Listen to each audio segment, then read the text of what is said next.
बिस्मिल्लाहिर्रहमानिर्रहीम।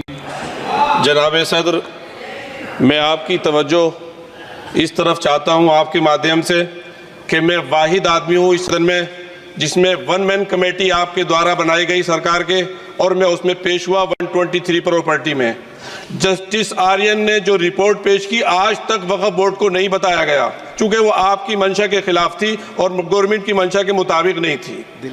123 प्रॉपर्टी में जब मंशा के खिलाफ हमारे नहीं आई, मंशा के मुताबिक नहीं आई, तो हमने 2 मैन कमेटी बनाई और 2 मैन कमेटी ने भी कोई रिपोर्ट वक्फ बोर्ड को नहीं दी, जबकि वक्फ एक्ट जो है 1995 जो है वो पार्लियामेंट से पास शुदा है कि हम पार्लियामेंट के जो एहतराम है उसका नहीं कर रहे, उसके हुकूक का। इसी तरह से सर सूबाई हुकूमतों को इख्तियार दिया गया।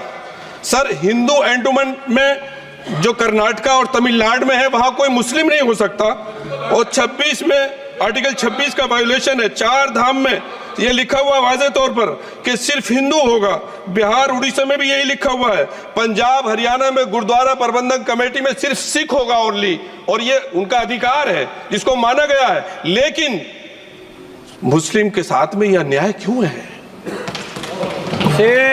और सुन लीजिए सर मैं आपकी तवज्जो के चाहता हूं, दुनिया का सबसे पहला वक़फ़ खाने काबा मक्के में है। क्या हम उसके ऊपर भी सवाल उठाएंगे कि वहां पर भी हमारा कोई हिंदू भाई हो?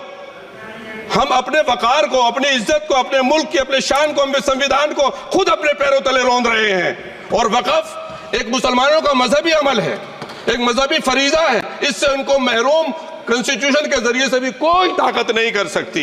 सर ये हम बहुत बड़ी गलती करने जा रहे हैं जिसका खुमियाजा हमें अभी नहीं सदियों तक हम भुगतते रहेंगे, क्योंकि हम खुद अपने कॉन्स्टिट्यूशन को, संविधान को, उसकी पामाली कर रहे हैं। अगर हमें इस सिलसिले में मैंने सर पूरा मैंने उसको मध्यम से पढ़ा है और मैंने पूरी 40 तरामीम जो उसमें गलत है उसको लिखकर जो है वो मैं लेकर आया हूँ। सर इसके जरिए से सरकारी अमले को बाज़ाब्ता तौर पर यह हक आखिर कलेक्टर को दिया जा रहा है। सर्वे कमिश्नर के इख्तियारात खत्म किए जा रहे हैं। आखिर सर्वे कमिश्नर भी तो गवर्नमेंट ऑफ इंडिया का होता है। सर ऐसे कैसे कर सकते हैं हम? और फिर सर उसमें मेरे मजहब के मुतालिक चीजें हैं तो वो कैसे कोई दूसरा तय करेगा? क्या कुरान में क्या लिखा है, फिक़ा में क्या लिखा है, इस्लाम में क्या लिखा है, ये आप तय करेंगे या मैं तय करूंगा? सर इससे हम मजहब में दखल अंदाजी कर रहे हैं, इंटरफेरेंस ऑफ द रिलीजन कर रहे हैं।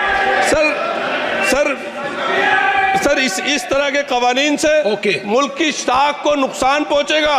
कॉन्स्टिट्यूशन की स्पिरिट हम खत्म कर देंगे, और अगर ये होगा तो कोई भी अकलियत, कोई भी माइनॉरिटी अपने आप को हिंदुस्तान में सेफ नहीं करेगी। पिछले दिनों सिखों के साथ भी ये हुआ, और कुछ ईसाई भाइयों के साथ भी इस तरह के वाकयात हुए हैं, जिसकी वजह से सब लोग अपने आप को असहाय महसूस कर रहे हैं। 10 साल से जो मुल्क में माइनॉरिटीज के साथ, उनके हुकूक के साथ, उनके रिलीजन फ्रीडम के साथ जो खिलवाड़ किया जा रहा है, उससे रूह कांप जाती है। और दिल ऐसा महसूस होता है कहीं ऐसा ना हो कि जनता इन हुकूक के लिए, कॉन्स्टिट्यूशन को बचाने के लिए दोबारा सड़कों पर आ जाएगी। सर